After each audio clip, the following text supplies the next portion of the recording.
E aí, pessoal do YouTube, sejam bem-vindos a mais um vídeo nesse canalesco capivaroso. E no vídeo de hoje, prepara o teu coração, que eu vou trazer o vídeo mais importante do torneio de candidatos até esse momento. A fatídica rodada número 4, jogada entre Nepo e Videt. Inclusive, nesse vídeo eu vou trazer ponto de vista dos jogadores revelados aí na coletiva de imprensa, preparações feitas aí no Caldeirão da Bruxa. E no final do vídeo eu vou trazer a pergunta que não quer calar. Foi feita pro Nepo. Ele que já ganhou 2 vezes o torneio de candidatos, ele foi questionado qual o segredo para ganhar o torneio mais importante do mundo. Te segura na cadeira, prepara o teu coração, acompanhador de candidatos, e vamos à luta, que os candidatos sempre serão agora. E antes de eu estar para essa partida inacreditável, eu quero apresentar para vocês a Manual, que é uma parceira aqui do canal e referência no tratamento contra a calvície. A Manual desafia a ideia desatualizada de que homens reais não se cuidam. E como vocês sabem, o mês de abril ele já começa com o dia da mentira. E muitas vezes nós mentimos para nós mesmos para fingir que o cabelo ainda tá forte, que segue firme, utiliza a estratégia do empresta, o de trás, empresta para quem tá na frente. Eu mesmo já vi isso. Mas isso é muito sério e não é preciso passar por essa insegurança. A Manual tá aqui pra te ajudar. Fica de olho. E olha só, a embalagem da Manual, ela vem super discreta e o melhor de tudo, o frete do envio, ele é grátis.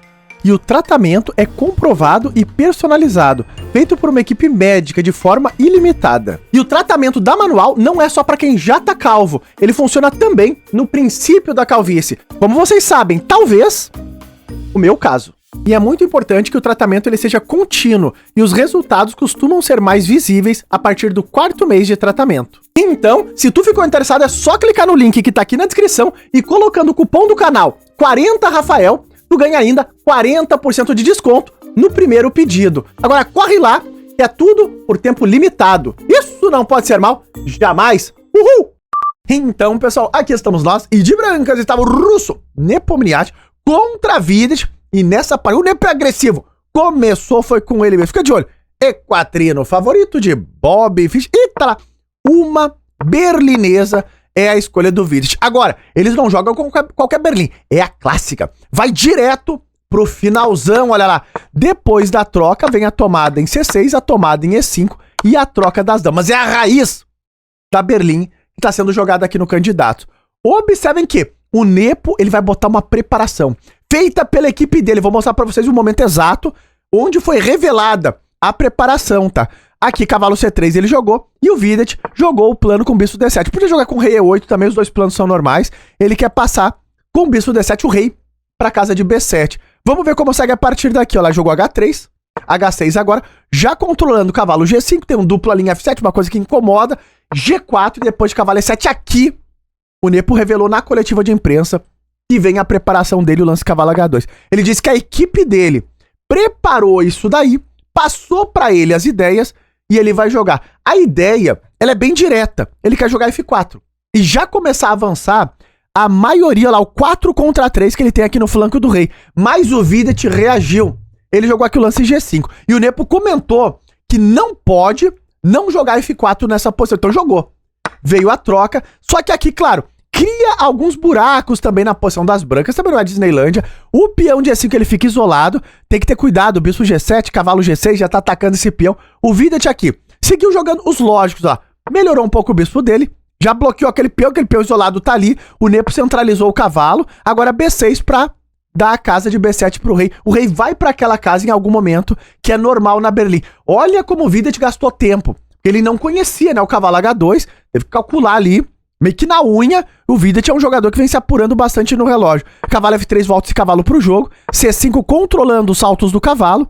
E aqui o Nepo jogou cavalo F6 e ele comentou que a ideia era controlar cavalo D5 das pretas, tá? Tirar um pouco de espaço ali das casas mais naturais das peças das pretas. E agora os dois vão fazer o plano, olha lá. Esse rei vem pra B7 e o Nepo melhora o rei dele também, mandando o rei pra G3, foi isso que eles fizeram nesse momento. E a partida segue ok. O Nepo jogando rápido, apertando, o candidato é assim, é uma verdadeira guerra. O Videt ganha espaço no flanco da dama, não tá tão claro o plano ainda. O Nepo jogou com A3 e agora A4. E cuidado, o Videt vai botar nessa partida um plano mais raro. Olha o que vai acontecer aqui. Em algum momento, ele vai botar um plano extremamente arriscado e ousado de torre A5, torre B5 para pressionar o peãozinho de B2. Olha o momento que isso vai acontecer. O Nepo centralizou. Sigo jogando normal. Olha lá, cavalo C6 vai trazendo o cavalo pro jogo também. C3 controla os saltos desse cavalo. Bispo E7. De olho agora no cavalo aqui. Tudo bem, conectou as torres, é normal também, mas o Vidit tava muito apertado no relógio. E o Nepo aqui jogou cavalo H4. Ficamos um pouco em dúvida de o que ele tá querendo fazer. Mas na coletiva ele falou que tava com interesse em algum momento saltar esse cavalo para F5. Não parece tão bom assim colocar o cavalo nessa casa, porque no pior dos casos eu posso tomar e dobrar toda a tua estrutura de peões, já parece um pouco desagradável, mas foi isso que o Nepo falou. Só que aqui o Vidit jogou o da máquina, que é um lance que tá enraizado na tática, mas tem um certo risco também para ele. O Nepo ele jogou avançando. Rafael, por que o Nepo não tomou aqui? Porque aqui tu leva esse sacrifício lá, torre H5, e quando tu retoma a torre G8, o rei tem que largar o cavalo e aqui tu acaba ficando pior. Porque o par de bispos aqui vai jogar muito mais do que a torre que tu trocou por duas peças menores. Vai dar problema. Então o Nepo ele não entrou nisso, ele jogou G5. E aqui começam as complicações. Por quê? O próprio russo comentou na coletiva que era melhor as pretas ficarem paradas aqui. Não tá tão claro um plano, né, que tu possa escolher. Fica parado e a posição tá em equilíbrio. Mas o Vidit não ficou parado. Ele escolheu um plano e ele fez o plano do torre A5, torre B5 para pressionar o peão de B2. Aqui começam os dramas dessa partida, tá? Aqui inicia tudo. Porque agora o Nepo centralizou. Ele já tava de olho na resposta, tá? Contra a torre B5 ele quer jogar bispo C1. Então controlou aqui a torre. Ele falou que C4 era possível para tentar pressionar o centro, por isso que ele botou a torre em E1, mas também não preocupava tanto o russo não. Falou que isso aqui não parecia tão problemático para ele. O Vidit surpreendeu a todos e jogou torre B3. E cuidado, a torre fica meio trancada, mas ele tem um plano concreto. O que o Vidit quer jogar? Ele quer jogar B5 e B4 e estourar completamente o flanco da dama. Ou seja, ele elegeu um plano e apostou todas as fichas dele nesse plano. Se isso não funcionar, ele pode ficar frito. E outro drama que aconteceu aqui é que tem que jogar 14 lances em 18 minutos nesse momento pra chegar no adicional da meia hora do lance 40. Então a coisa tá ficando complicada. O Nepo abriu a posição, ele jogou G6. Veio agora essa troca. Dou-lhe um totó aqui, dou-lhe um totó ali. O Vidit traz a torre pra coluna. O Nepo tomou em E7 e vamos entrar nesse final. Por quê? O Nepo, ele toma o peão de H5, só que o Vidit não vai perder um peão aqui. Ainda tem contra-jogo, ela jogou torre D3 e tá lá. Se tu tirar o rei, eu tô tomando o peão de H3, buscando também o meu contra-jogo. O Nepo cobriu de torre, vem a troca, agora cai o peão de H3, tá lá, mesmo número de peões. E aqui, o Nepo, ele avançou o peão. E ele comentou também, ficou meio surpreso em saber que esse avanço não dava uma vantagem tão boa ali pra ele. Mantinha a posição mais ou menos equilíbrio. A posição tá meio equilibrada aqui. Só que ele via que o adversário dele tava se apurando no relógio. Isso poderia ser um pouco dramático também pro Vidit. Então aqui o Vidit iniciou o plano dele. B5. Que ele já vinha preparando desde lá de trás, né? Pra jogar o lance B4. O Nepo jogou bispo G5. Ele tá querendo empurrar esse peão a todo custo. Cavalo D5. E agora E7. E muito cuidado nesse momento. Aqui é um dos finais mais inacreditáveis que a gente teve no Candidatos até agora. Olha o que vai acontecer a partir daqui. Porque parece que o peão vai promover e o Vidit jogou bispo D7. Rafael, esse aqui é o melhor lance, tá? Observem que se ele tomasse aqui, isso seria um erro. É muita sutileza. Porque eu posso simplesmente tomar o cavalo e quando cai B2 eu tomo em C5. Então esse pequeno detalhe do bispo de casas escuras segurando o flanco da dama garante a vitória para as brancas, porque eu tô com peça a mais. Só que olha que sutil é esse negócio. Porque depois de E7 e bispo D7, promover o peão aqui não é bom. Rafael, como? A recém era, agora já não é. Porque tudo muda, porque antes o bispo tomaria em C5. Se tu promover aqui, tu tá frito, tá? O Nepo não promoveu, mas se tu promover o peão aqui, vem a troca, só que quando cai o peão de B2, o flanco da dama tá desmoronando. Ou seja, eu vou avançar aqui, vou trocar todos os peões e vou ficar com uma peça a menos, tudo bem. Mas vai entrar em um possível final teórico ali de torre contra torre cavalo e tu vai ter que defender uma posição dessa. Esses caras defendem isso, não dá problema nenhum.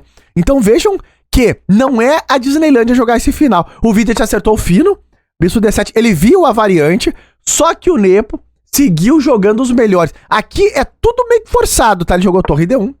A melhor perspectiva pra ele pressiona o cavalo e o Videt tá apurado no tempo. E aqui, o Videt só tem e apenas um lance. Rafael, o que foi que ele jogou? O Videt jogou o lance rei C6 que interroga.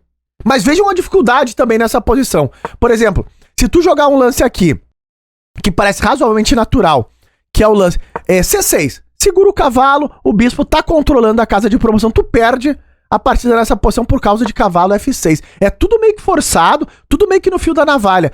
Quando tu toma aqui, tu leva esse golpe tático. Olha que drama. Se tomar de cavalo, eu promovo. Se tirar o rei, eu jogo cheque e depois tomo o cavalo e não tem mais como segurar a casa de coroação do peão, que tá perdido. Então aqui já vai tudo por água abaixo.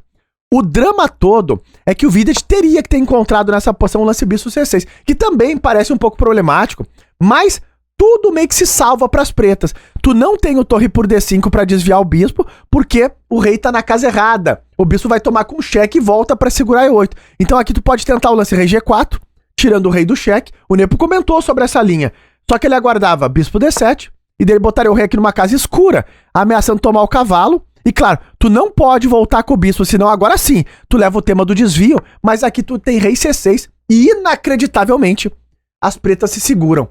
Agora, olha o que o Videt jogou. Parece quase a mesma coisa, né? Ele jogou rei C6 direto, só que com a diferença que o rei das brancas tá na casa de F3 e não na casa de G3 como na linha que a gente acabou de ver. Então essa pequena sutileza altera completamente essa posição, porque o Nepo agora tem um lance muito fino, rei E4. O rei tá perto, e ele agora ameaça tomar o cavalo, e muito cuidado nesse momento. O Videt aqui, ele jogou bispo E8, já tentando o esperneio. Por quê?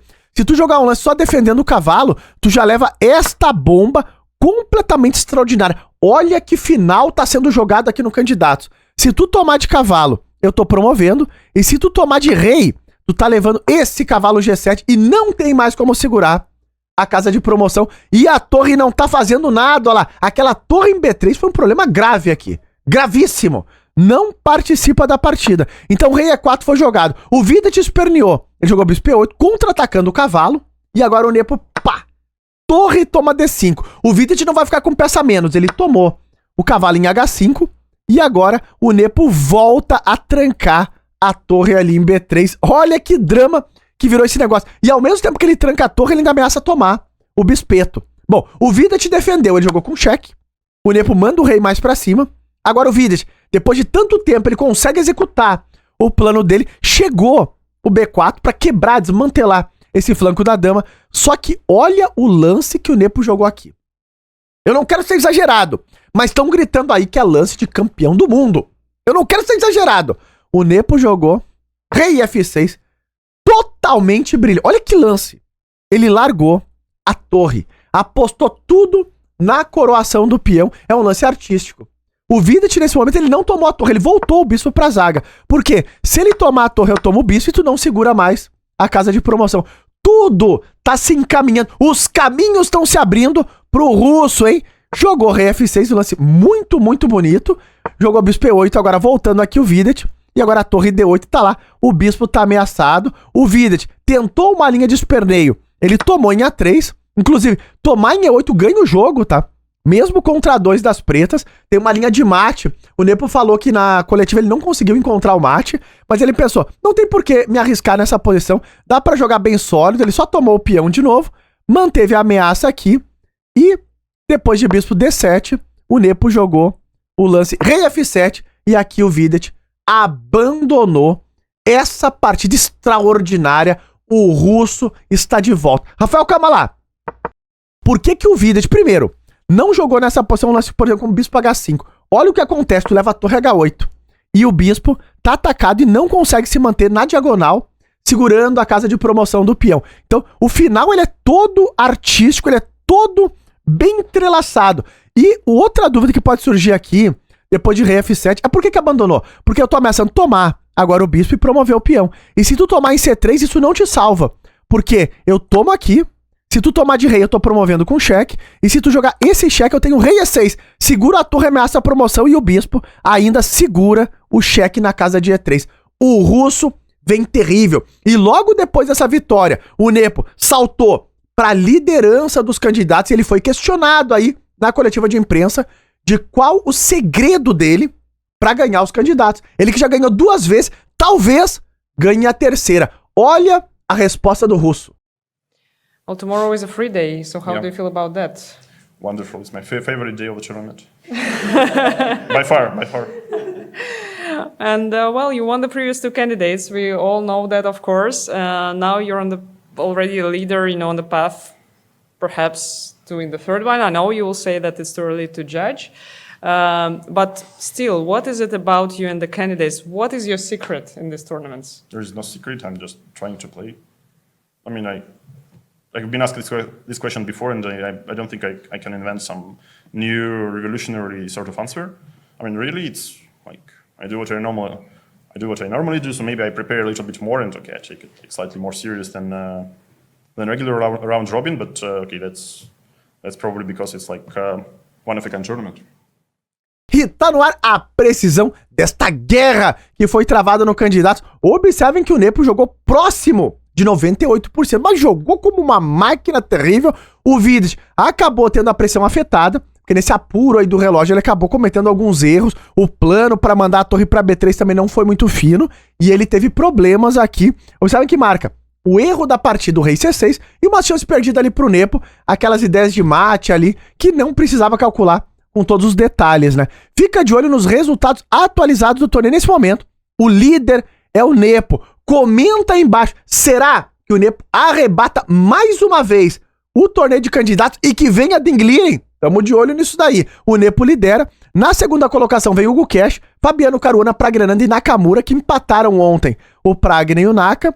E seguindo por ali, temos o Abasov, Firuza e na lanterna o Vidic, depois da derrota de ontem. Seguimos de olho, hoje é dia livre do candidatos. Amanhã estamos ao vivo, às 15 horas da tarde, horário de Brasília, para acompanhar a rodada 5, que segue em Brasas. Se tu gostou da análise, está curtindo a cobertura, não esquece de likear e até os próximos vídeos.